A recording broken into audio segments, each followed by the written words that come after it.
Good afternoon, I'm Patrick Austin Hardy and this is Solent Sports News. Our top story today, the coronavirus. Many sports have now cancelled or postponed tournaments and fixtures amidst growing fears of the virus, and with the coveted spectacle of the Olympics on the horizon, it's not looking good in the world of sport.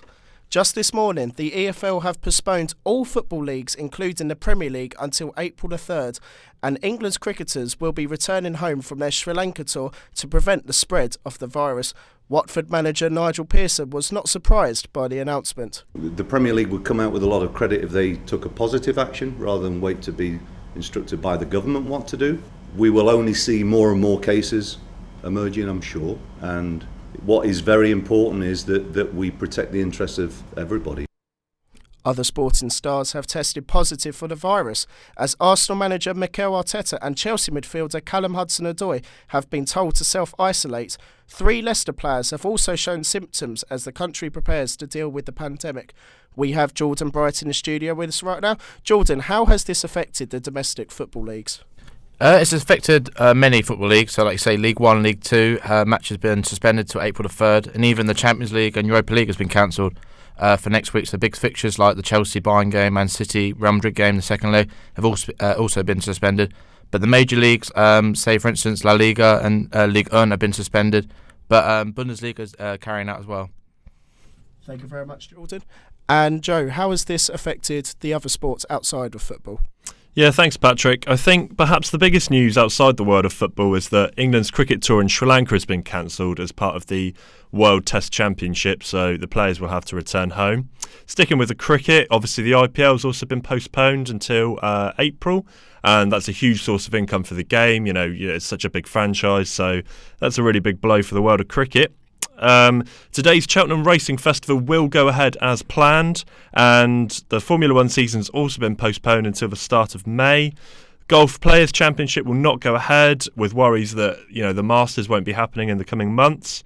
All tennis has been cancelled, with the Indian Wells being the most recent event seeing cancellation. Wales' Six Nations, the rugby appears to be a sport that hasn't actually seen the full effect of the virus. Wales' match with Scotland is going to go ahead. England's game with Italy and Ireland's fixture with France unfortunately has been postponed. America's also gone into a sporting shutdown, with Major League Baseball being suspended, and the NBA has been cancelled altogether. Thank you very much, Joe. And of course, we urge all of our listeners to stay safe and make sure to look after themselves. Now on to the rugby, and England prop Joe Marler has been hit with a 10-week ban after his altercation with Alan Wynne-Jones. The 29-year-old grabbed the genitals of the Wales captain during their Six Nations clash at Twickenham last Saturday. Jones believes the incident was unacceptable. Hopefully World Rugby have a look at it. Joe's a good bloke. Lots of things happen on a rugby field.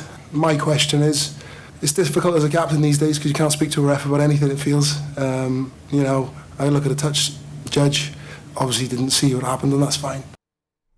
Sticking with Solent Sport, and American football side Solent Redhawks have a serious opportunity to make the Bucks playoffs.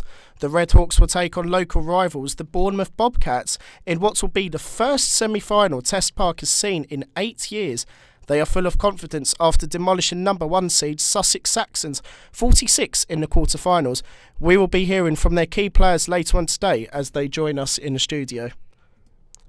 That's all from us for now. I'll be back in an hour.